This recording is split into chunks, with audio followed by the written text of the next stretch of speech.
ಇನ್ನು ಸಂಸದ ಪ್ರತಾಪ್ ಸಿಂಹ ಅವರನ್ನ ಟ್ರ್ಯಾಪ್ ಎಂದಂತ ಲಹರ್ ಸಿಂಗ್ ರಾಜ್ಯಸಭೆ ಸದಸ್ಯ ಲಹರ್ ಸಿಂಗ್ ಮಾತಿಗೆ ಡಿಸಿಎಂ ಡಿಕೆ ಶಿವಕುಮಾರ್ ತಿರುಗೇಟು ನೀಡಿದ್ದಾರೆ. ಅಂದ್ರೆ ಪ್ರತಾಪ್ ಸಿಂಹ ಅವರನ್ನ ಟ್ರ್ಯಾಪ್ ಮಾಡಲಾಗಿದೆ, ಅಲ್ಲಿ ಸಿದ್ದರಾಮಯ್ಯ ಪುತ್ರ ನಿಲ್ತಾರೆ ಲೋಕಸಭೆಗೆ, ಅದಕ್ಕೋಸ್ಕರ ಇಮೇಜ್ ಡ್ಯಾಮೇಜ್ ಮಾಡೋದಕ್ಕೆ ಇಂಥ ಒಂದು ಕೆಲಸವನ್ನು ಮಾಡಲಾಗಿದೆ ಅನ್ನೋದು. ಸೊ ಅದಕ್ಕೆ ನಮಗೆ ಯಾರನ್ನೂ ಟ್ರ್ಯಾಪ್ ಮಾಡುವಂತ ಅವಶ್ಯಕತೆ ಇಲ್ಲ. ನೆಲಮಂಗಲದಲ್ಲಿ TV9ಗೆ ಡಿಸಿಎಂ ಡಿಕೆ ಶಿವಕುಮಾರ್ ಹೇಳಿದ್ದಾರೆ. ನಿರುದ್ಯೋಗ ಸಮಸ್ಯೆ ಇಲ್ಲಿಗೆ ತೆಗೆದುಕೊಂಡು ಹೋಗಿದೆ.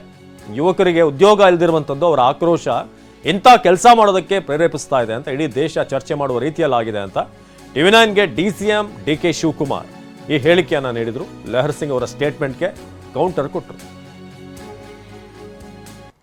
ನಾವು ಯಾರನ್ನೂ ಯಾವ ಟ್ರ್ಯಾಪು ಮಾಡಬೇಕಾದ ಅವಶ್ಯಕತೆ ಇಲ್ಲ. ದೇಶದ ಬದ್ಧತೆ ಮುಖ್ಯ. ಆಮೇಲೆ ನಿರುದ್ಯೋಗ ಸಮಸ್ಯೆ ಎಲ್ಲಿಗೆ ತೆಗೆದುಕೊಂಡು ಹೋಗಿದೆ ಅನ್ನೋದನ್ನು ಇಡೀ ದೇಶ ಚರ್ಚೆ ಮಾಡೋಂಥ ಒಂದು ಸನ್ನಿವೇಶ ಪ್ರಾರಂಭ ಆಗಿದೆ. ನಾವು ಯಾರನ್ನೂ ಯಾವ ಟ್ರ್ಯಾಪು ಮಾಡಬೇಕಾದ ಅವಶ್ಯಕತೆ ಇಲ್ಲ. ದೇಶದ ಬದ್ಧತೆ ಮುಖ್ಯ. ಆಮೇಲೆ ನಿರುದ್ಯೋಗ ಸಮಸ್ಯೆ ಎಲ್ಲಿಗೆ ತೆಗೆದುಕೊಂಡು ಹೋಗಿದೆ ಅನ್ನೋದನ್ನು ಇಡೀ ದೇಶ ಚರ್ಚೆ ಮಾಡೋಂಥ ಒಂದು ಸನ್ನಿವೇಶ ಪ್ರಾರಂಭ ಆಗಿದೆ. ನಾವು